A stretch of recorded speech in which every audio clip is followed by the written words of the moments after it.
Hello children, today I'm going to read you a story. It's called The Singing Mermaid. We like mermaids at nursery.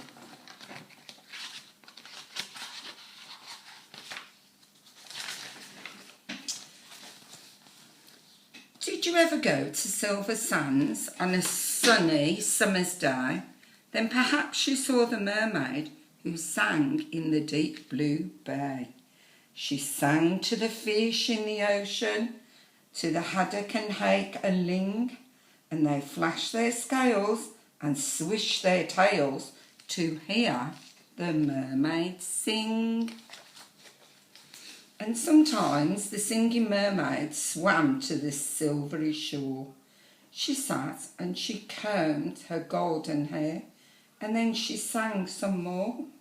She sang to the cockles and the mussels, and she sang to the birds on the wing, and the seashells clapped and the seagulls flapped to hear the mermaid sing. When Sam Sly's circus came to town, Sam took a stroll by the sea. He heard the mermaid singing, and he rubbed his hands with glee.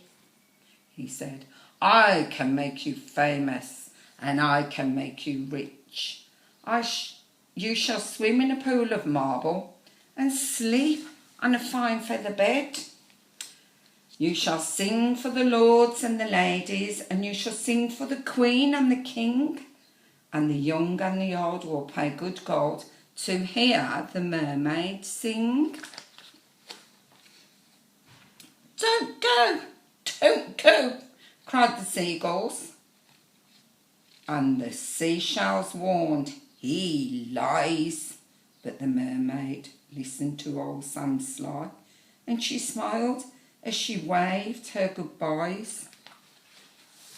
And he took her away to the circus, and she sang to the crowd round the ring, and more came the deafening roar when they heard the mermaid sing.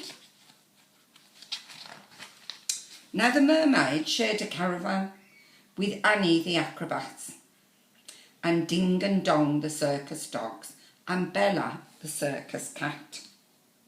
And she made good friends with the jugglers, and the man who swallowed fire, and the clown with the tumble-down trousers, and the woman who walks on the wire. But she wasn't friends with old Sam Sly. No, she didn't care for him, for he made a live in a fish tank where there wasn't room to swim. And there was no pool of marble, and there was no feather bed. And when she begged him, "Set me free," he laughed and he shook his head. All summer long the circus toured, all autumn and winter and spring, and many a crowd cheered long and loud to hear the mermaid sing.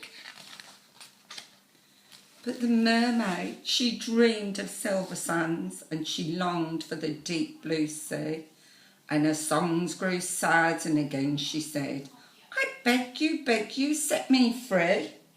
But again he laughed and he shook his head, and he told her, "No such thing.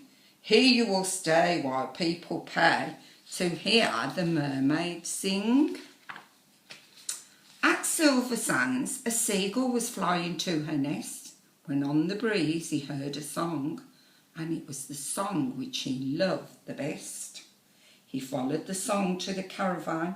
Sam Sly was about to lock it, and the seagull watched as he turned the key and slipped it inside his pockets.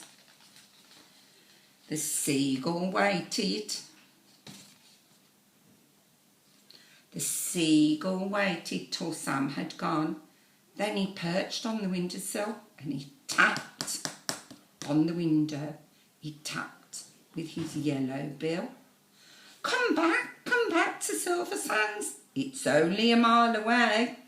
I can't find the key and set you free, and I'll come back home to the bay." So he's going to find the key. "Escape," barked the dog. escape, meowed the cat. But the mermaid sighed. Oh, I'll fall. But how can I walk to Silver Sands when I only have a tail? Like this, cried Annie the acrobat, and she stood upon her hands. This is the way, the only way to get...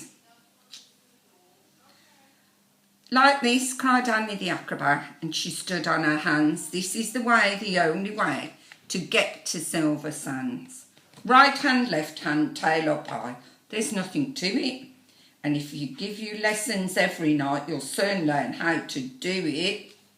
Look, she's doing a handstand. Next week, while Sam was snoring, the seagull stole the key and he carried it off to the caravan to set the mermaid free. And as he flew ahead to guide her, as she walked upon her hands, all along the moonlit road that led to Silver Sands. And the creatures on the seashore and the fish beneath the foam jumped and splashed and danced with joy to have their mermaid home. And she sang to the cockles and the mussels, and she sang to the birds on the wing, and the seashells clapped and the seagulls flapped to hear the mermaid sing. And if you go down to Silver Sands and swim in the Bay of Blue, perhaps you'll see the mermaid, and perhaps she'll sing for you. Ooh, we'll have to look out for that mermaid. Bye, children. See you soon.